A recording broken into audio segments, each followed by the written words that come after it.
స్వచ్ఛమైన నాణ్యమైన గౌదర్పార్ పూజా ఉత్పత్తులు www.gaudarpar.com ద్వారా ఆన్లైన్ లో ఆర్డర్ చేయండి. మీ ఇంటిని దేవాలయంగా మార్చుకోండి.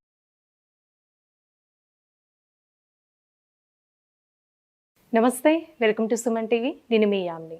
మనకి ఆగస్టు 16 నుంచి 31 వరకు అసలు 12 రాశుల వారికి మంచి చెడు ఏ విధంగా ఉంటుంది, ఎలాంటి పరిహారాలు చేసుకోవాలి, ఈ విషయాలు మనకి తెలియచేయడానికి ప్రస్తుతం మనతో ఉన్నారు ప్రముఖ జ్యోతిష పండితులు బ్రహ్మశ్రీ నందిబట్ల శ్రీహరి శర్మ గారు ఉన్నారు.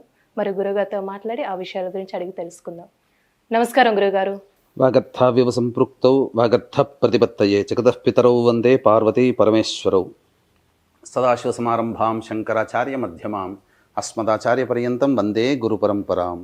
ఆదిత్యాయ చ సోమాయ మంగళాయ బుధాయ చ గురుశుక్ర శనిభ్యశ్చ రాహవే కేతవే నమః. శృంగేరి పీఠాధిపతులకి, కంచి పీఠాధిపతులకి నమస్కారములు తెలియజేసుకుంటూ కార్యక్రమాన్ని ప్రారంభిద్దాం. గురుగారు, ఇప్పుడు మకర రాశి వారికి అండి ఆగస్టు 16 నుంచి 31 వరకు అసలు ఏ విధంగా ఉంటుందండి? ఆగస్టు 16వ తారీఖు నుంచి 31వ తారీఖు వరకు మకర రాశి వారికి ఏ విధంగా ఉండబోతుందో తెలుసుకునే ముందు గ్రహ సంచారం తెలుసుకుందాం. ద్వితీయ ముందు శని వక్రీకరించి, తృతీయ ముందు రాహు, పంచమందు గురు కుజుల యొక్క సంచారం. 26వ తారీఖు నుంచి కుజుడు షష్టమ స్థానం, అలాగే అష్టమ స్థానంలో రవి బుధ శుక్రులు మరియు నవమ స్థానంలో కేతువు. విశేషించి యొక్క మకర రాశి వారికి మాసాంతంలో అనుకూలమైనటువంటి ఫలితములు ఉంటాయి. ధనరాబడి కూడా మాసాంతంలో అధికంగా కనబడుతుంది. ఇక అన్నిటికంటే ప్రధానంగా గమనించుకున్నట్లయితే కుటుంబ స్థానంలో శని వక్రీకరించి ఉండడం, కుటుంబ సభ్యుల యొక్క సహాయ సహకారాలు ఈ యొక్క మకర రాశి వారికి అన్నిట్లా శుభకరంగా ఉండడం, అలాగే ప్రధానంగా గమనించుకున్నట్లయితే దైవానుగ్రహం సంపూర్ణంగా ఉన్నటువంటి రాశి ఈ యొక్క మకర రాశి. అయితే గ్రహానుగ్రహం సంపూర్ణంగా లేకపోవడం, ఆరోగ్యం పట్ల ముఖ్యంగా ఈ యొక్క 16వ తారీఖు నుంచి 31వ తారీఖు వరకు ఆరోగ్యం పట్ల శ్రద్ధ వహించాల్సినటువంటి పరిస్థితి. అలాగే మీరు చేపడుతున్నటువంటి పనులు ఏవైతే ఉంటాయో ఆ పనులలో కొన్ని ఆటంకాలు ప్రయత్నం మూలకంగా కలుగుతాయి. కాబట్టి ఆత్మవిశ్వాసంతో ముందడుగు వేసినట్లయితే ఈ యొక్క మకర రాశి వారికి అన్నింటా శుభ ఫలితాలు పొందుతారని చెప్పవచ్చు. ముఖ్యంగా తండ్రికి సంబంధించినటువంటి ఆరోగ్యం పట్ల శ్రద్ధ వహించాల్సినటువంటిది. అలాగే వివాహ సంబంధమైనటువంటి విషయాల్లో మీకు అనుకున్నటువంటి విధంగా మీకు పనులు చక్కబడతాయి. అలాగే మీరు కోరుకున్నటువంటి జీవిత భాగస్వామిని పొందేటువంటి అవకాశాలు గోచరమవుతుందని చెప్పవచ్చు. అయితే ప్రధానంగా వ్యాపార విస్తరణకి సంబంధించిన కావచ్చు, లేకపోతే పెట్టుబడులకు సంబంధించిన కావచ్చు. 26వ తారీఖు తర్వాత నుంచి కనుక పెట్టుకున్నట్లయితే మీకు అధిక ధన రాబడి అనేటువంటిది ఉంటుంది. స్పెక్యులేషన్ రంగంలో ఉన్నటువంటి వారికి మంచి ఆదాయ ఫలితములు కలుగుతాయని చెప్పవచ్చు. ఫుడ్కి సంబంధించినటువంటి విషయాల్లో ఉన్నటువంటి వ్యాపారంలో ఉన్నటువంటి వారికి చక్కటి లాభదాయకమైనటువంటి పరిస్థితులు, వ్యాపార విస్తరణకు సంబంధించిన చేయ ప్రయత్నాలన్నీ కూడా కొలిక్కి వస్తాయి. అలాగే రియల్ ఎస్టేట్ రంగంలో ఉన్నటువంటి వారికి ఈ యొక్క గ్రహ సంచారం అనుకూలంగా ఉన్నటువంటి కారణం చేత 26వ తారీఖు నుంచి నూతన ప్రాజెక్టులు చేపట్టేటువంటి అవకాశాలు లేదా నూతన ప్రాజెక్టుకు సంబంధించినటువంటి ఆలోచనలు మీకు సత్ఫలితాలు ఇస్తాయని చెప్పొచ్చు. అయితే ఎటువంటి వ్యక్తికైనప్పటికీ కూడా 75% పనులు ఈ యొక్క సంబంధించినటువంటి ధనపరంగానే వస్తాయి.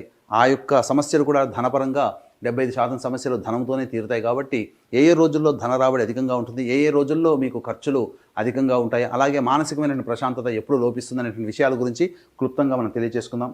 ఇక 16, 17 తారీఖులో కనుక చూసుకున్నట్లయితే గ్రహ సంచారం అనుకూలంగా లేని కారణం చేత ప్రధానంగా చేపట్టినటువంటి విషయాల్లో మీకు ప్రయత్న కార్యభంగములు జరిగేటువంటి అవకాశాలు ఉన్నాయి. అలాగే అధిక ధన వ్యయం అయ్యేటువంటి అవకాశం ఉంది. కాబట్టి జాగ్రత్తలు పాటించండి. మానసికమైనటువంటి ప్రశాంతత లేకపోవడము, సరైన సమయానికి నిద్ర పట్టకపోవడము, చేస్తున్నటువంటి పనులు ఆటంకాలు ఉండడం వలన ప్రధానమైనటువంటి నిర్ణయాలు వాయిదా వేసుకోవడం మంచిది గమనించుకోవాలి. 16, 17 తారీఖులో కనుక మీకు ఆల్రెడీ కొన్ని ఖర్చులు కనుక ప్లాన్ ప్రకారం పెట్టుకున్నట్లయితే ఖర్చులను తగ్గించుకోవడం లేదా ఆ ఖర్చులను వాయిదా వేసుకుని చేసుకున్నట్లయితే 16, 17 తారీఖు రోజున ఆకస్మికమైనటువంటి ధన ఖర్చులు ఉంటాయి. కాబట్టి మీకు అనుకున్నటువంటి ఖర్చులు, ఆకస్మికంగా జరిగేటువంటి ఖర్చులు రెండు తోడ ఇబ్బడి ముబ్బడిగా 16, 17 తారీఖులో ఇబ్బందికర పరిస్థితి ఎదుర్కొంటుంది. కాబట్టి జాగ్రత్తగా మీ యొక్క రాశిని అనుసరించి మీరు నిర్ణయాలు తీసుకోవచ్చు. ఇక 18, 19 తారీఖులో కనుక గమనించుకున్నట్లయితే మీరు ఉత్సాహంతో గడిపేటువంటి అవకాశాలు ఉంటాయి. మీరు ఎన్నాళ్ళ నుంచి ఎదురు చూస్తున్నటువంటి ఒక పని తాలూకు పనులన్నీ కూడాను జరిగిపోవడమో, లేకపోతే పెండింగ్ పనులన్నీ కూడాను పూర్తి చేసుకోవడమో, లేకపోతే ఒక ప్రధానమైనటువంటి పని పూర్తి అవ్వడం వల్ల మీరు సంతోషాన్ని పొందేటువంటి అవకాశం, బంధుమిత్రులతో కుటుంబ సభ్యులతో విందులు వినోదాల్లో పాల్గొనేటువంటి అవకాశాలు ఉంటాయి.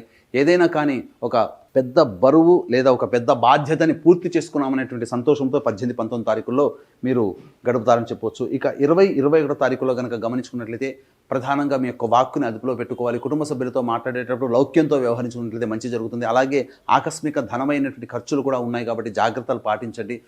నేత్ర సంబంధమైనటువంటి వ్యాధులతో ఇబ్బంది పడే అవకాశాలు గోచరమవుతున్నాయి. ఏ పని ఎందుకు కూడాను మీరు పని చేయడానికి మీ శరీరం సహకరించినప్పటికీ మీ యొక్క మనసు సహకరించలేకపోవడం వల్ల పనులు వాయిదా వేసుకోవాల్సినటువంటి పరిస్థితి 20, 21 తారీఖులో గోచరం అవుతుంది. ఇక 22, 23 తారీఖులో కనుక చూసుకున్నట్లయితే ప్రధానంగా ఫుడ్ అండ్ బెవరేజెస్ రంగంలో ఉన్నటువంటి వారికి విశేష ధన రాబడి జరిగే అవకాశం ఉంటుంది. అలాగే పెట్రోల్ బంకులు అలాగే ఆటోమొబైల్ రంగంలో ఉన్నటువంటి వారికి మంచి శుభ ఫలితాలు పొందుతారని చెప్పవచ్చు. రాని బాకీలు వసూలు అవుతాయి. సోదర సోదరిమణులు బంధుమిత్రుల సహాయ సహకారాలతో మీకు ఉన్నటువంటి సమస్యల్ని పరిష్కరించుకుంటారని చెప్పవచ్చు. ఇక 24, 25, 26, 27 ఈ తారీఖుల్లో కనుక చూసుకున్నట్లయితే ఆకస్మికమైనటువంటి ఖర్చులు పెరిగేటువంటి అవకాశం ఉంటుంది. అలాగే గృహ మూలకంగా గృహ మరమ్మతులు, నూతన గృహోపకరణాల వస్తువుల కొనుగోలుకు సంబంధించినటువంటి పరంగా ఖర్చులు అధికంగా ఉంటాయి. తల్లిగారి ఆరోగ్యం పట్ల శ్రద్ధ వహించాల్సినటువంటి పరిస్థితి. 26, 27 తారీఖుల్లో కనుక చూసుకున్నట్లయితే మీ యొక్క ఆలోచనలు కార్యరూపం దాల్చలేకపోవడం, ఆ మనస్సుకే అనగా ఆలోచనలే పరిమితమైపోయి ఆ ఆలోచనలతోనే వృధా కాలయాపన జరగడం అనేటువంటిది 26, 27 తారీఖులో గోచరమవుతుంది. మీ యొక్క ఆరోగ్యం పట్ల కూడా శ్రద్ధ వహించాల్సినటువంటి పరిస్థితి ఆ రోజుల్లో గోచరమవుతుంది. ఇక 28, 29, 30, 31 తారీఖుల్లో విశేషమైనటువంటి ధన రాబడి, గ్రహ మార్పు కూడాను అనుకూలంగా ఉన్నటువంటి కారణం చేత మీరు చక్కగా విశేషమైనటువంటి ధన రాబడి పొందుతారు. అలాగే రాని బాకీలు కూడాను వసూలు అవుతాయి. 31వ తారీఖు రోజున మీ యొక్క జీవిత భాగస్వామి, వ్యాపార భాగస్వామి నిర్ణయాల వల్ల మీకు మంచి లాభసాటిగా ఉంటుందని చెప్పొచ్చు. ఏది ఏమైనప్పటికీ కూడా ఏతావాత మాసాంతంలో ఈ యొక్క మకర రాశి వారికి అనుకూలమైనటువంటి ఫలితాలు పొందుతారు. అయితే ఎన్ని ఉన్నప్పటికీ కూడాను మనిషికి దైవానుగ్రహం ఉంటేనే అన్ని రకాల సమస్యల్ని పరిష్కరించుకుంటాడు. కాబట్టి దీన్ని దృష్టిలో పెట్టుకొని ఈ యొక్క 31వ తారీఖు రోజున శని త్రయోదశి, అమావాస్య ముందు వచ్చే శని త్రయోదశి పుష్యమి నక్షత్రంతో కూడుకున్నటువంటి కారణం చేత అద్భుతమైనటువంటి యోగము. ఈ కారణం చేత ప్రధానంగా వృషభ, మిథున, కర్కాటక, సింహతుల, వృశ్చిక, మకర, కుంభమీన రాశిలో జన్మించిన వారికి శనిదోష పరిహారార్థమే శనీశ్వర హోమం, అఘోర పాశుపత మంత్ర హోమంతో పాటు గత జన్మ కర్మదోష ప్రభావాలనే ఈ యొక్క జన్మలో మన సమస్యలు ఎదుర్కొంటాం. కాబట్టి గత జన్మ కర్మదోష నివారణ హోమాదులు మరియు విద్య, వివాహ, ఉద్యోగ, దాంపత్య, అనారోగ్య సమస్యల నివారణకి 18 రకాల హోమాదులు కేవలం 1500 రూపాయల రుసుముతో పర్ హెడ్ మీ గోతనామాలతో చేయించడం జరుగుతుంది. అలాగే సంవత్సరం పొడుగుతా మా ఆధ్వర్యంలో జరిగేటువంటి ఒక్కొక్క క్షేత్రంలో జరిగేటువంటి కార్యక్రమంలో మీ కుటుంబ సభ్యుల గోతనామాలు కూడా నమోదు చేసుకోవచ్చు. అవకాశం ఉన్న వాళ్ళు కార్యక్రమ తదనంతరం కాంటాక్ట్ చేసి పూర్తి వివరాలు తెలుసుకోవచ్చు. గురుగారు, ఇప్పుడు మకర రాశి వారికి అంటే ఎలాంటి పరిహారం చేస్తే మంచిది? మకర రాశి వారికి ప్రధానంగా ప్రతిరోజు కూడాను శ్రీ సూక్త పారాయణము కానీ, శ్రీ సూక్త అంతర్గత అష్టోత్తర పారాయణం కానీ, లేదా లక్ష్మీ పూజ కనుక చేసుకున్నట్లయితే చాలా మటుకు సమస్యల నుంచి పరిష్కరించుకుంటారని చెప్పొచ్చు. వీలు కుదిరినప్పుడల్లా మీరు విష్ణు దేవాలయాన్ని సందర్శన చేసుకుంటే మీ సమస్యలు పరిష్కారం అవుతాయని చెప్పవచ్చు. గురుగారు, ఇప్పుడు ఆగస్టు 16 నుంచి 31 వరకు అండి అసలు మకర రాశి వారికి ఏ విధంగా ఉంటుంది, ఎలాంటి పరిహారం చేసుకోవాలి, ఈ విషయాలు మాకు తెలియజేసినందుకు ధన్యవాదాలండి. సర్వం శ్రీ ఉమామహేశ్వర పరబ్రహ్మార్పణమస్తు. సుమన్ టీవీలో మీ పర్సనల్ అండ్ బిజినెస్ ప్రమోషన్స్ కోసం కింది నెంబర్కి కాంటాక్ట్ చేయండి.